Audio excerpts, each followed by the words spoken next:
추가해서 제가 두 가지만 더 말씀을 드리고 싶습니다. 첫 번째는 방금 말씀하셨던 반도체 특별법입니다. 이게 감사하게도 사실 이 법을 만들어 주셔서 올해 20년 8월 달에 이제 시행 예정으로 되어 있는데, 이 법에 그 수혜를 받게 되면 산업 기반 시설 구축비의 일부를 국비 지원해 주시는 게 있고, 그 다음에 입주 기업들을 대상으로 해서 규제 개선이랄지 기타 인허가를 신속하게 처리해 주시는 어떤 그런 특례가 있습니다. 근데 아쉽게도 오늘 발표된 내용 중에 용인 산단은 일반 산단으로 분류가 돼 있어서 이 반도체 특별법의 혜택을 받을 수가 없게 돼 있습니다. 물론 이게 소부장 특화단지랄지 첨단 전략산업 특화단지로 지정은 되어 있습니다만, 용인도 저희가 이제 공사 시작한 지 1년여밖에 안 되는데, 여기도 이렇게 특별법에 수혜를 받게 해주신다 그러면 굉장히 저희만이 SK하이닉스만이 아니고 거기에 입주하는 굉장히 많은 저희 협력사들이 같이 혜택을 받을 수 있을 것 같아서 그 부분을 좀 말씀드리고 싶었고요.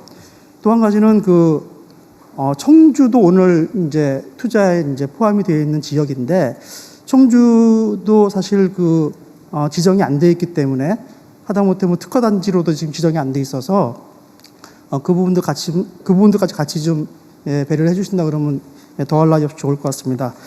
두 번째는 사실 이것도 이미 다 준비를 해주셔서 약간 좀 중원본이 될 수 있을지 모르겠지만, 그 정주 여건 관련돼서 여러 가지 어떤 좋은 계획들을 가지고 계시고 이렇게 어떤 굉장히 멋있는 그런 어떤 플랜이 있는데,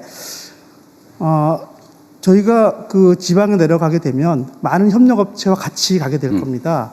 그리고 이제 더군다나 젊은 인재들도 같이 많이 갈 텐데, 가장 우려되는 것은 어떤 주거나 문화도 있지만 이 교육 문제거든요. 그러니까 자칫하면 또 이제 주말 부부가 생길 수도 있고, 나는 지방에 있지만 우리 가족은 서울에서, 그러니까 그런 일이 안 생기려면 저희가 볼 적에는 굉장히 좋은 고등학교, 굉장히 좋은 초등학교, 중학교들이 있으면 굳이 서울 가지 않고 아니 수도권 가지 않고도 훌륭한 교육을 받을 수 있을 것이고, 그렇게 된다 그러면은 조기에 이렇게 좀 정착하는데 큰 도움이 될 것 같아서 말씀하셨던 내용들에 분명히 아마 포함되어 있을 것 같은데 다시 한번 연결을 드리고 싶었습니다. 이상입니다. 네, 확인 삼아 아니면 관계 부처의 지시 삼아 말씀을 한번 좀 드리도록 하겠습니다. 일반 산단에 해당되는 용인 SK하이닉스 클러스터는 사실 좀 억울할 거예요. 같은 지역의 산단인데 어디는 되고 어디는 지원이 안 된다, 이런 차이별이 있을 텐데, 일단 원론적으로 말씀을 드리면 이제 이 반도체 산업 자체에 대한 지원도 있어야 되고, 또 한편으로는 이제 지역 균형 발전 차원에서 새로운 이제 거점을 만드는 이 지원의 필요성도 있는데, 말씀드린 것처럼 새로운 거점을 만드는 것은 정말 이 대한민국 균형을 잡는 것이어서 그럼 전폭적으로 지원할 생각입니다. 아까 말씀드린 대로 기본적으로 100% 지원하는 것으로 이렇게 생각하고 있습니다. 근데 용인 산단 문제는 사실 현재 상태로는 이제 용수 공급이나 이게 아슬아슬하고 용수는 그래서 일반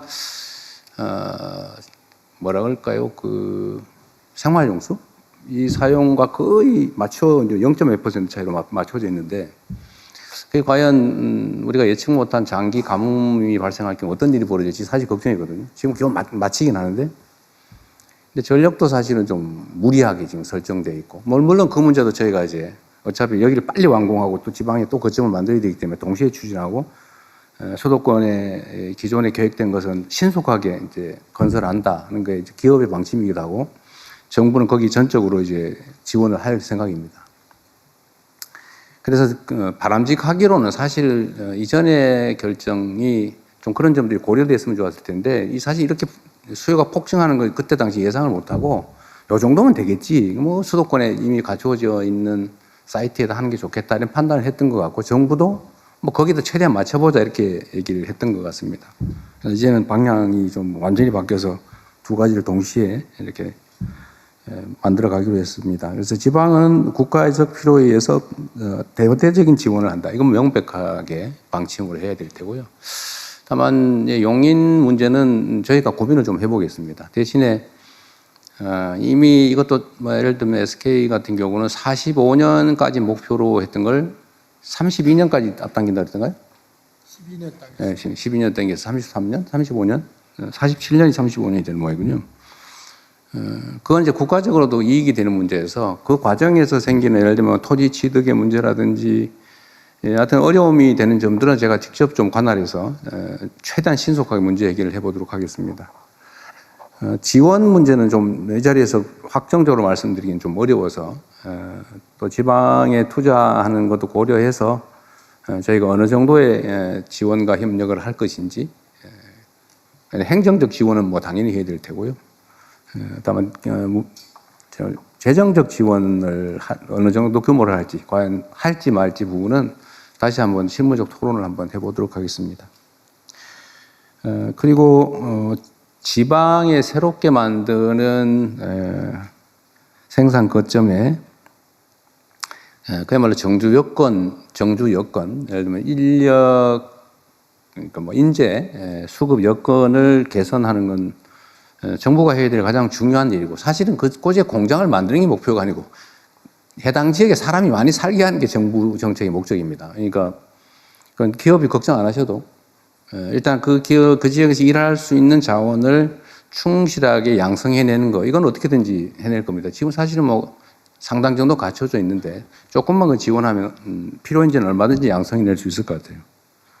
일각에서 호남에 인재를 구할 수 있겠느냐 뭐 그런 얘기를 하는데, 사실은 수도권만 기회가 있으니까 다 몰려와서 그러지 거기도 충분히 인적 자원이 있죠. 잠재력이 있으니까 제대로 교육하고 희망을 주면 얼마든지 인재 양성은 가능할 거다 생각합니다. 주거 환경 개선이나 문화 인프라를 구축하는 거, 또 사실 보건 의료 인프라도 중요하거든요. 예를 들면 이런 문제도 정부의 재정 투자나 지방자치단체, 지방정부와 협력해서 확실하게 서울에 사는 거나 뭐 경기도 일대, 인천 일대 사는 것보다 오히려 여기가 훨씬 낫다 이런 생각이 들 수 있을 정도로 저희가 챙길 생각입니다. 대학도 마찬가지죠. 대학은 이미 뭐 서울대 10개 만들기, 거점 대학 육성 이렇게 해서 해당 지역에 대학에 대한 지원은 대폭 늘어날 거예요. 그래서 인재 양성이나 대학 지원은 문제가 없을 건데, 이제 초중고가 사실은 큰 관심사죠. 젊은 노동자들이 과연 그 지역에서 아이들을 양육하면서 생활할 수 있겠느냐. 이게 최고의 관건인데, 저희 정부의 현재 계획으로는 가능한 모든 방안을 다 동원한다. 예를 들면 특수한 형태의 뭐 교육 방식이나 이런 것들도 다 필요하면 도입할 수 있도록 하고, 해당 지역이 지금 그 광역통합특별법에 적용을 받기 때문에 이런 예외적 조치가 상당 정도 가능하게 돼 있죠. 그래서 해당 지역에서 좋은 학교에서 아이들을 잘 가르치고 양육할 수 있는 교육 시스템을 갖추는 것도 저희가 확실하게 걱정하지 않도록 책임지도록 하겠습니다. 네, 고맙습니다.